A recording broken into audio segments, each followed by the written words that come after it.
నీచ్ కమీన్ కుత్తేలందరూ ఆ వైసీపీ పార్టీలో ఉన్నారు. ఆర్కే గారు అన్న మాట ఎంత అయితే ఆ ఒక్క మాటకే తిప్పని స్టేషన్ కి తిప్పకుండా తిప్పుతానన్నారు జగన్ గారు. నేను ఇదే రాధాకృష్ణకి చెప్తా ఉన్నా, నువ్వు అన్న మాటలు రేపు పొద్దున మా ప్రభుత్వం వచ్చినాక నిన్ను తిప్పని ఏమంటే ఆయన అన్న మాట మళ్ళీ నేను రిపీట్ చేయను కానీ మీకు తెలుసు కదా, ఆ ఒక్క మాటకే తిప్పని స్టేషన్ కి తిప్పకుండా తిప్పుతానన్నారు జగన్ గారు. మరి అదే ఇదైతే ఒకవేళ కూటమి ప్రభుత్వం కూడా అలాగే అనుకుని ఉంటే వైసీపీ వాళ్ళు మాటలు విందామని చేస్తాం. కానీ ఇలాంటివి చాలా ఉన్నాయి, చాలా దరిద్రాలు ఉన్నాయి.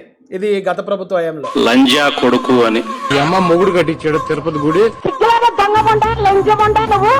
లంజత్వానికి పాల్పడలేదా?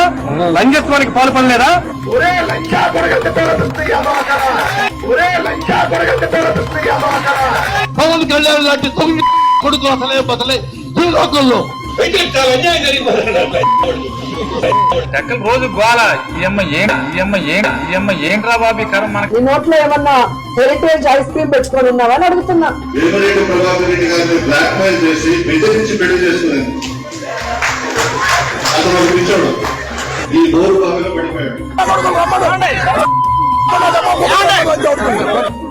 భ్రష్టాచారం కూడా ఇట్లా చేయము, రాక్షసులు అనలేవు.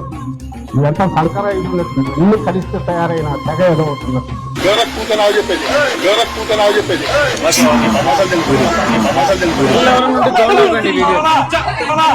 సిగ్గు మానం మీద ముందా కొడుతున్నారా? నీ అసలు ఫోటో పెట్టరా నీ అమ్మ. ఆ తర్వాత నీ పిల్లల్ని, నీ ఇంట్లో ఉన్న నీ పిల్లల్ని ఎదిగి మరీ అలాంటి వాడికి అప్పు చెప్పాలా? దేనికి? ఈ వేశ్యలకు రాజధానిగా మారిన ఈ అమరావతిని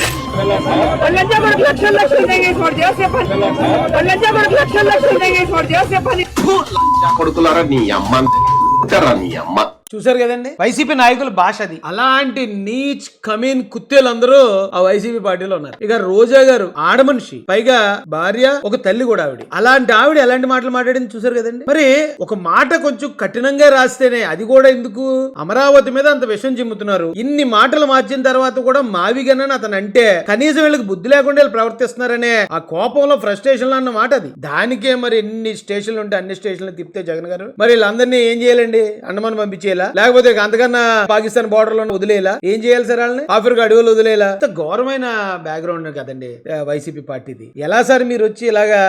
నేను అంతకుముందు కూడా చెప్పాను జగన్ గారికి, మీరు ఎలాంటిది ఏదైనా సమర్థించాలంటే ఓ సజ్జల రెడ్డి గారితోనో ఓ వైవి సుబ్బారెడ్డి గారితోనో పెట్టించండి ప్రెస్ మీట్. మీరు పెడితే ఏమవుతుంది అంటే, గతంలో మరి మీరెందుకు కంట్రోల్ చేయలేదు? ఎంతమంది అంత వెచ్చలవిడిగా మాట్లాడారు కదా, మరి మీరెందుకు అప్పుడు ముసుముసు నవ్వులు అవ్వారని ప్రజలందరూ వెంటనే కౌంటర్ చేస్తారండి మిమ్మల్ని. మీకు అర్థం కావట్లేదు. నేను మీ మంచి కోసం చెప్తున్నాను.